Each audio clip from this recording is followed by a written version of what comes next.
Hello, Gemini. Kamusta? Sana ikaw ay okay dyan. Ito yung reading mo. First week ng March. Ano ba yung mga ganap-ganap, mga chika-chika ng ating mga spirit guides. Ayan. Ano yung mga balibalita? Okay. Thank you so much, Gemini. Matagal ka man dito or bago. Thank you so much for subscribing, pag-like, follow, palaging pag-share ng mga readings natin. Malaking tulong po yan. Mga interesado sa aking private reading, tignan nyo na lang po yung mga nakasulat sa description.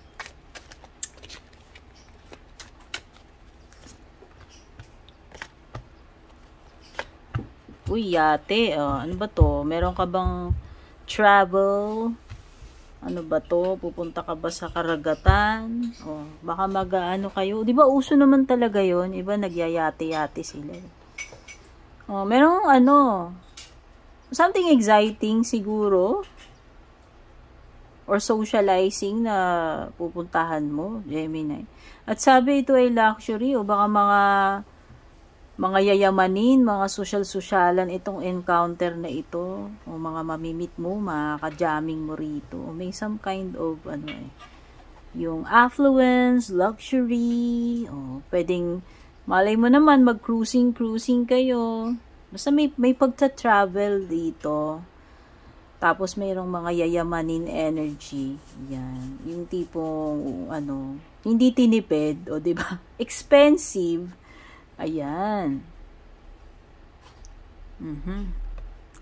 So, may bonggahan. May bonggahang ganap-ganap si Gemini ngayong first week. Ano pa? Uy, contract Gemini, baka to, kung nag-a-apply ka, eto na yon. Big break na hinihintay mo, first week ng March.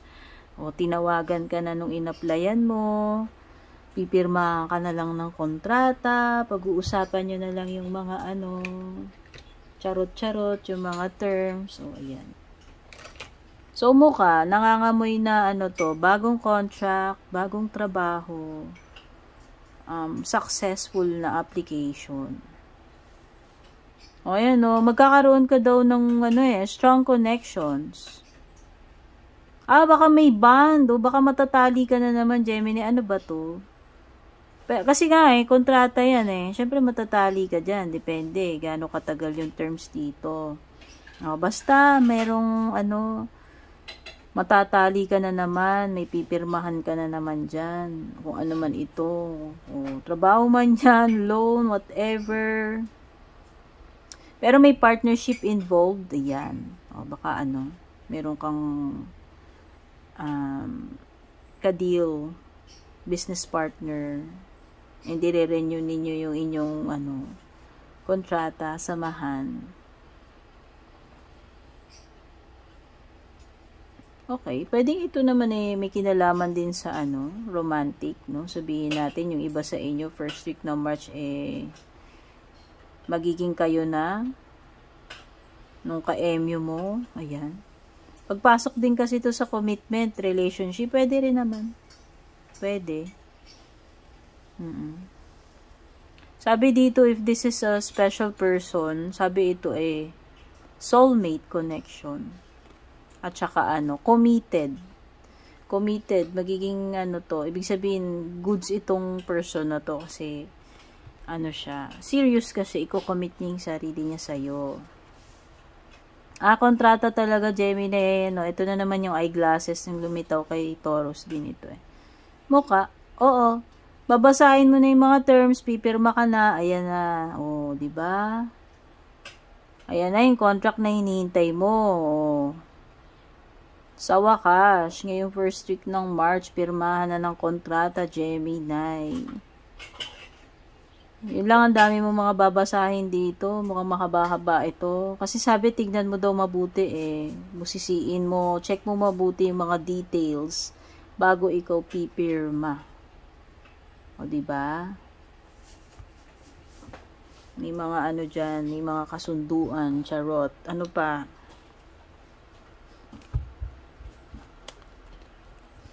Basta make sure lang na wala kang na-miss na mga detalye.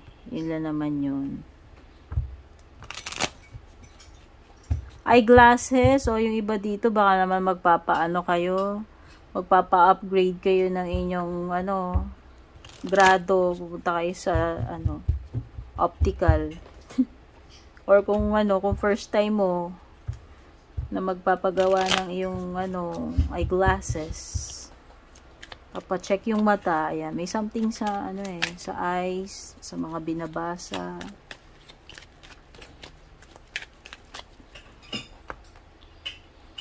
Ace of Coins, ayan na nga, diba? Ayan na yung offer pipirma mo na yan. Sa tingin ko, tatanggapin mo to. Feel ko lang, tatanggapin mo. Pirmahan na nga, parang sure ball na yung pirmahan. Siguro yung mga details na lang yung pag-uusapan nyo, like yung presyuhan, ganyan-ganyan. By the way, mga signs na napipick up ng cards dito, pwede ka ang daming Gemini energy. So, mostly, energies mo yan. Or pwede rin namang may another Gemini dito. Pwede rin may Taurus. Taurus, Virgo, Capricorn. Pero ang lakas ng energy ng Taurus and Gemini. At saka, meron ding Pisces. Pwede rin may Libra. Latag muna tayo ng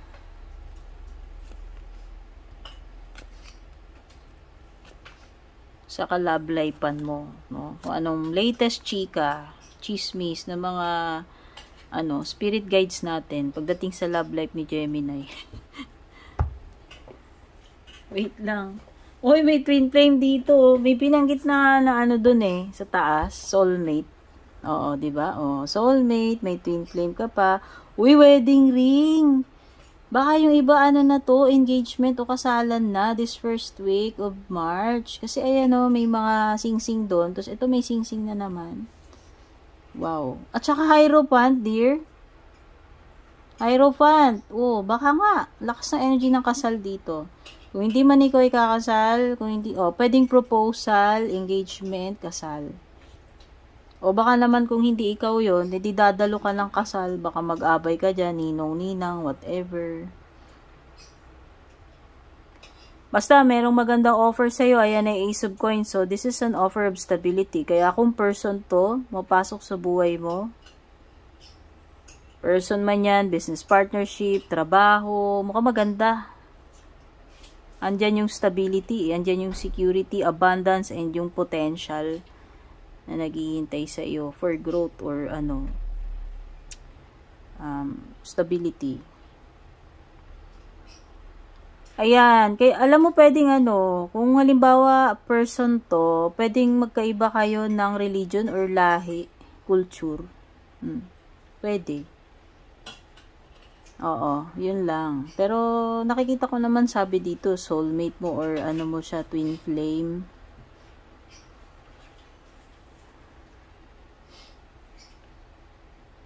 So, nakikita ko dito, pwedeng merong some challenging situation for you this March.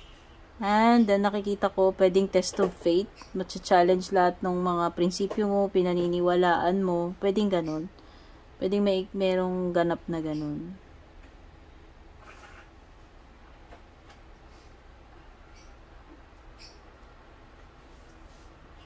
Tapos, meron ka ring lunar eclipse. Sabi dito, deep emotional cleanse. May revelation daw din dito, sinasabi ni lunar eclipse. At nakikita ko na parang mas maliliwanagan yung kaisipan mo about something. Ayun, so pwedeng may dito. Confirmation or revelation, confirmation. Mabibigyan na ng clarity basta. Merong something na pwedeng may enlighten ka or may something na masusolve na issue or katanungan. Oo nga, ayan yung moon card mo. Turned out ng baliktad, no? So, pwede. Kung ano man tong matter na to na una unsure, magkakaroon na ng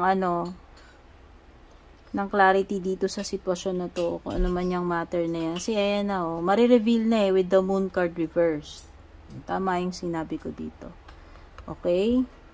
So, magkakaalaman na by first week of March or may matutuklasan ka dyan. Okay, masasagot na yung masasagot na yung dapat masagot dyan. Iba sa inyo dito, period ng, retreat, pahinga. Ayan. Iba sa inyo, magte-take a break kayo, bakasyon. Kaya pala may yate-yate adventure, baka kayo, yung island hopping, Boracay, whatever. Iba dito, may period ng bakasyon, pahinga, travel. Para mag-relax ha, hindi travel para magkulit-kulit. Love life mo, ayan na, latest chika ng mga ating mga guides pagdating sa love life ni Gemini. Ito daw yung taong kukumpleto sa'yo, bumabalanse sa'yo. Yun talaga, dear. May pagsasanib puwersa. Basta, baka iba sa inyo mag-iisang dibdib na talaga. Yan na yung nakikita ko. Ayan o. Wedding rings, twin flames, union, ano pa. This person compliments you daw para sa isa't isa kayo talaga. Oh, may union, may wedding, soul connection, eternal love. Grabe naman. Ang ganda ng mga cards mo.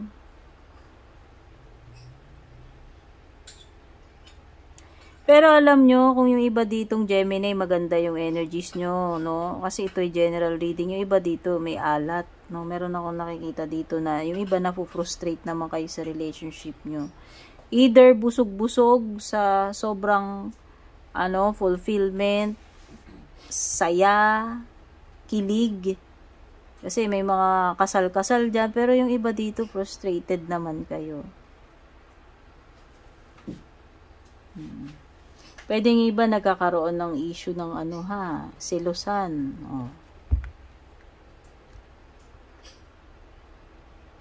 Yung iba nagkakabadtripan. Meron kasi ditong panggagaslight. Meron ditong alam niyo yun, yung parang nagtataguan ng totoong feelings yan. Meron ditong energy daw na nagpipretend lang or dinideceive ka, Gemini. Okay? Yun pa natin yung additional messages or closing messages para sa iyo or payo. Choose a new direction. Yes! Kung may katanungan ka, Gemini, it's yes. Sagot. Green light. Okay? Tuloy. Go. Diba? Yan yung mga meaning ng yes. Iba sa inyo, kung hindi kayo successful dito sa ginagawa nyo, try nyo ibahin yung approach nyo or try nyo sa ibang pagkakataon or ibang lugar. Ayan. Kasi baka mamaya wala talaga dito yung hinahanap mo. Ayan look somewhere else. Ibahin mo yung try mong mag-explore, Gemini, ng ibang possibilities. Yan lang yon yung mga na-pick up ko dito sa iyong first week of March reading. Sana mag-resonate sa iyo yung magagandang bagay dito. Sana matupad yun. Sana makatulong sa iyo to, magsilbing gabay. Take care and have a wonderful week. Pabush. And kung balak nyo pong mag-book or mag-inquire ng personal readings ko, basahin nyo lamang po itong nakasulat sa screen or yung nakalagay sa description.